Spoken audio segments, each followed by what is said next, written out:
In the last tutorial I talked about the problem of universals. There was this distinction between universals, universal things like man in general or table in general, which was something different from specific individuals, specific men like Jan, Peter, Steve, and there was something like a general or universal table in contrast with specific instantiations of tables, like the table in my room, the table at my university, this table and that table, etc. And the problem kind of was, well, what we see is this stuff, it's the concrete specific stuff, the particulars, but these universals, we don't really see them. And yet knowledge seems to be about the general. So what is this? And now we will see what Plato's ideas are on universals, which we can see in his theory of forms or ideas. And actually, forms or ideas, that's really this stuff. That's really the universals, what we call universals. Plato just calls it forms or ideas. Personally, I prefer the term ideas because forms, Aristotle, Plato's student, also talks about forms, and it's quite different in Aristotle's theory. He has a different view on what universals are, or what forms are. Therefore, it's perhaps more handy to use this. But if you use the term forms, in written you can write it with capitals, and we'll see why, if we're talking about Plato and talk about forms, why we use capitals. With Aristotle, philosophers won't use capitals when they talk about forms. But okay.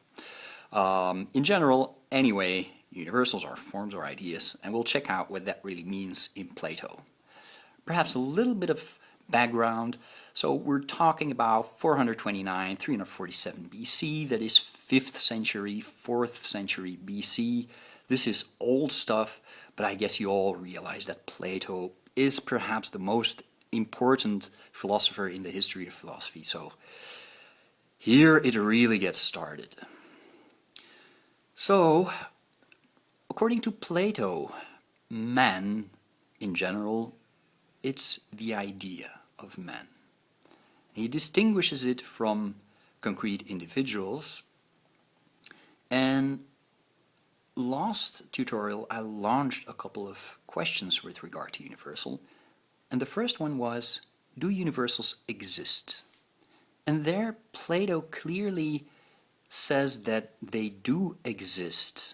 They're real. Something like man, something like table, it's real. It's real. They really exist, and therefore Plato is a realist. He's a realist about universals. So he does not just believe that we have this idea of what man looks like. We have this idea about what tables or what a table in general is. No, he means that it really exists independent from our thinking. Even if we're not thinking about man or about table, it is still out there. So he's a realist. People often are confused by the fact that he uses the term ideas to refer to these real universals. I mean, isn't it just ideas in our heads? No, it isn't. It's ideas with a big I, and they exist in reality. And it's very important to realize when talking about Plato. So, Plato is a realist. Universals really exist. Moreover, what are universals? For Plato, they are the essence of thing. The essence. Man is the essence of what it means to be human. And therefore we call Plato an essentialist. Essentialist. He's a realist, and he's also an essentialist. Philosophers like to use these words with ism, right? So he's not only a realist, he believes that universals are real, he's also an essentialist. He believes that there is something like really existing essences. Okay. And moreover, the essence of things refers to, in a sense, a perfect model of that thing. A perfect model. So the essence refers to something perfect. The perfect image of man, that is its essence. And I said something in the last tutorial about perfectness and essence. And actually, that kind of comes from Plato. So I'll recap what I said there. Our ideal man, Da Vinci's Vitruvian man, he has all his arms and legs in perfect proportions, but Pete might be bald, and Jan's left leg might be a little bit shorter than his right leg, and Steve might lack a finger. So these guys are all imperfect, but their essence is in a sense the perfect model for what it means to be human. Okay. So that means that material things, and the distinction with Plato is thus one of ideas and material things. Material things. This means that material things are imperfect. Moreover, kind of forgot to say, while ideas are real, material things are less real. They're less real according to Plato. They're less real. So they are less real and they're imperfect. That is strange to say that Jan, Piet and Steve are in a sense less real than the idea of man in general. We tend to think that it's the other way around, that this stuff, these material things, which we can really observe, that is reality, and the idea is that that's somehow a copy. So we think that, the idea of man, it's somehow a copy of the people that we really see and meet in reality. But for Plato, it's really the other way around. So man in general, it's what exists, and Pete, Steve, and Jan, they are copies of the idea. Copies or shadows, so the arrow goes down rather than up, in contrast with what you might intuitively think. Okay. So, Plato is a realist, he's an essentialist, and these essences have something to do with the perfect model for what it means to be something perfect or good. For Plato, these are synonymous. So the idea of man is, it's perfectly good. And that is kind of a strange theory. These things, they are imperfect and they are less good. Perhaps let's first talk about ideas. Both man, the idea of man, has goodness in it, and the table also has goodness in it. So for Plato, this makes him conclude that there is something similar to ideas, such as man and table, namely their goodness. And he expresses that by saying that both participate at the idea of the good. The idea of the good. So the idea of the good is a kind of super idea.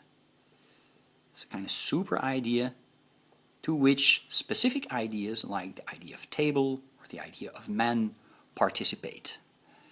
Scheme is getting a bit difficult here, but I hope you can follow. Okay. So goodness is present both in man as well as in tables. And it's less present in material things. And for Plato, being real and being good is kind of the same thing. So ideas, they are more real and they are more good. Because reality is being, in a sense, good. It's being perfect. It's being a good man. And a good man, that means to have all these essential characteristics of man fully exhibited. And for philosophers, this is not necessarily like having lots of muscles and being very beautiful. It might also be that, but it's definitely also thinking, being able to think rationally. This is the essence. And so this guy is perfectly wise, but perhaps Jan is not so wise, and Pete also not. So, and in as far as they are less wise, they are less. They lack being. They lack goodness and they lack being. So it's a kind of a strange theory. Reality is equal to goodness. Okay, and for tables the same. These tables are a little bit imperfect.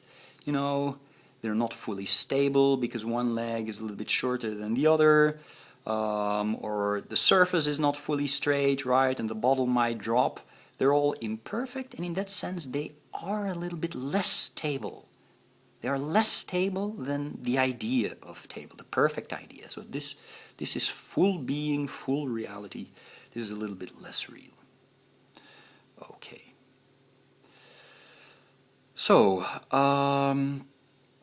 and then another typically Platonic idea is to say that the ideas and the material things, they exist in a different world, in separate worlds. So I have to draw a line here. There is the world of ideas, and there is the world of material things, ideas or forms. So the world or the realm of ideas or forms, and the world or the realm of material things. Philosophers use these terms, world or realm. Okay, so there's a borderline here, and this idea that there are two worlds is often called dualism in philosophy. So dualism, so we have another ism here. Apparently Plato is not only a realist and an essentialist, but he's also a dualist. He believes that there are two worlds, and ideas or universals exist in a second world, not just in this concrete, specific material world in which we live and which we see every day, but in another world. And that's a little bit of a mystical idea. I mean, it seems to be a higher world, that's for sure. But it's not clear where this world is at, right? It looks a little bit like a kind of heaven, a kind of spiritual realm where immaterial ideas, spiritual entities exist. And so it seems to be higher, and in that sense we can call these ideas transcendent. They are transcendent. They transcend the world of material things. Transcend. Let me see if I have place to write that down here. Transcendent. Transcend just means to be higher, to go higher, to lift up, to be lifted up higher. Okay. So Plato is a dualist. And then perhaps one last thing to launch yet another ism, but my time is definitely up here. Remember that there were different questions about universals. So, one, do they exist? And Plato said, yes, they exist. Then second, where do they exist? And Plato apparently believes that they exist in this transcendent world of ideas. And there was a third question, namely, how can we acquire knowledge of ideas? And there Plato says, we have to use our reason. We have to reason our way up to these ideas. We have to use reason rather than the senses.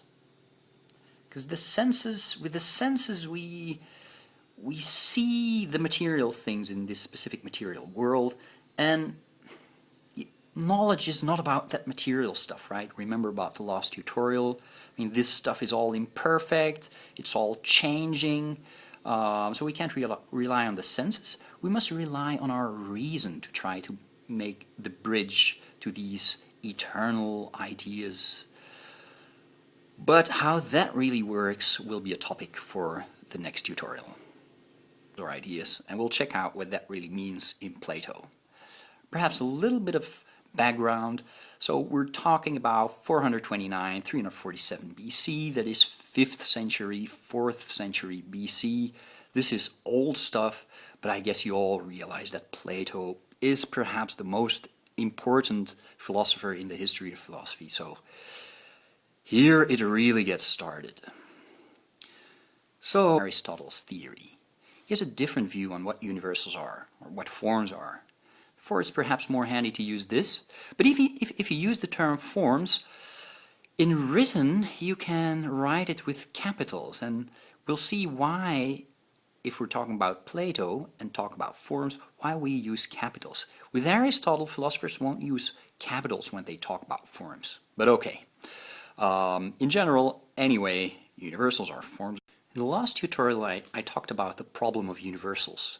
There was this distinction between universals, universal things like man in general or table in general, which was something different from specific individuals, specific men, like Jan, Peter, Steve, and there was something like a general or universal table in contrast with specific instantiations of tables, like the table in my room, the table at my university, this table and that table, etc. And the problem kind of was, well, what we see is this stuff, it's the concrete specific stuff, the particulars, but these universals, we don't really see them. And yet knowledge seems to be about the general. So what is this? And now we will see what Plato's ideas are on universals, which we can see in his theory of forms or ideas. And actually, forms or ideas, that's really this stuff. That's really the universals, what we call universals. Plato just calls it forms or ideas. Personally, I prefer the term ideas because forms, Aristotle, Plato's student, also talks about forms, and it's quite different in